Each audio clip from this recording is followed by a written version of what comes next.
Sorry, since you're at my home, can I just get your name and your badge number, please? I have a card here. Okay. It's Erica Ingram.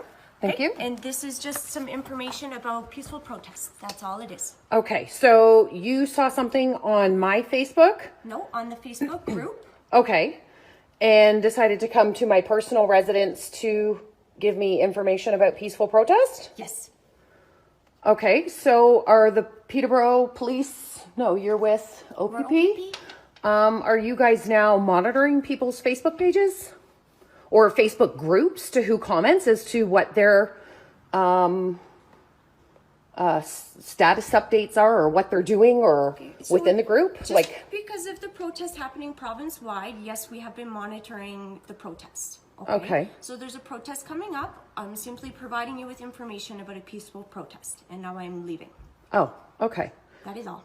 So the Ontario Provincial Police are watching what people are doing on Facebook in different groups, whether or not they're commenting, participating, liking, and you guys are now doing service calls to give people information about peaceful protest. Yeah, it's just a proactive measure to make sure you understand your rights about peaceful protesting. I have a copy of the Canadian Charter of Rights and Freedoms, so I'm well within that and very understanding of that. I appreciate that. I'm hoping that you guys aren't going to waste our tax dollars continuing to do this to everybody, but now it's nice to know that we're being watched. So, if you have any questions, my cell phone number is on the card. Thank you. Okay. So the police are going door to door, surprising people by letting them know they're being spied on. That's what that was. The police aren't giving this homeowner information about peaceful protest. She already has the information from the Facebook page. The police are the antagonists. They're the people who will arrest you and have you charged and prosecuted. It's a lie that they're giving you tips. It's a legal conflict of interest for them to pretend to be giving you advice on how to protest. She gave no useful information. That was a lie that insults the intelligence. That cop's purpose was to terrify people. They come during the day, perhaps so the man's away, to let people know they're being spied on. And if they didn't like this police visit, well, they better not do anything more. Proactive measures to make you understand your rights, said the cop. Sorry, that's a Doug Ford-style lie. It was a proactive measure to make sure you don't exercise your rights. That's Canada now. That cop should be charged with a mask violation, though. Did you notice that? As if they ever follow their own rules. I saw that today. Last night, I saw that Doug Ford had sent lawyers to court ex parte. That means there was a sneak attack. The lawyers for the other side weren't there. The truckers' lawyers weren't given any notice. They weren't invited to the secret hearing to seize all of their funds. You might remember that a week ago, the left-wing crowdfunding website called GoFundMe seized the truckers' money and planned to give it to their own choice of recipients instead.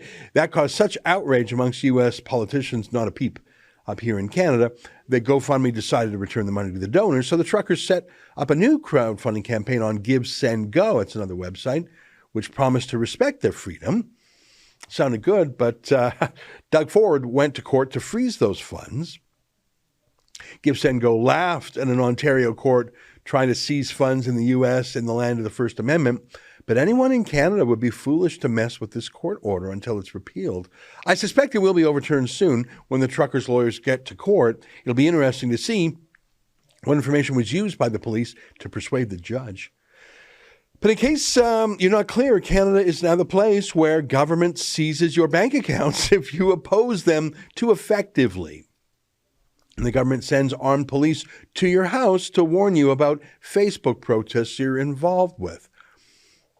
You know, look at this here. It's luckily the human rights group called Amnesty International has weighed in on the whole situation. Amnesty International. Let me read their Canada statement on Freedom Convoy blockade. It's a bit weird. They put the word freedom in quotes, almost like they don't like to use that word anymore. I thought that was actually what Amnesty International stood for. Yeah, not in a long time. Here's what they say. Amnesty International Canada is deeply troubled by the reports of violence, harassment, intimidation, and hate speech which have surfaced since January 29th, said Amnesty International Secretary General Ketty Nivyabandi.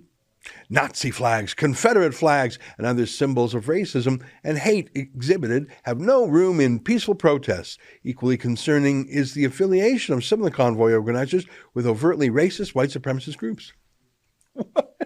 Yeah, none of that's true. That's just all gossip and rumor. That's literally Justin Trudeau's talking points. How embarrassing. Amnesty International is now against the right of peaceful working people to protest. They can't get enough of civil liberties violating lockdowns. What even are they?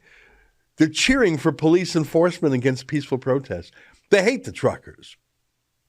I mean, they're truckers, they're peaceful, but here's another Amnesty International press release in support of a terrorist murderer, war criminal named Omar Khadr.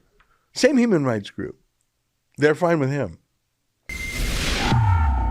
That's an excerpt from my daily show, the Ezra Levant Show. Every day I do a monologue on the news of the day, then I interview an interesting guest, and then I read my hate mail. You gotta subscribe.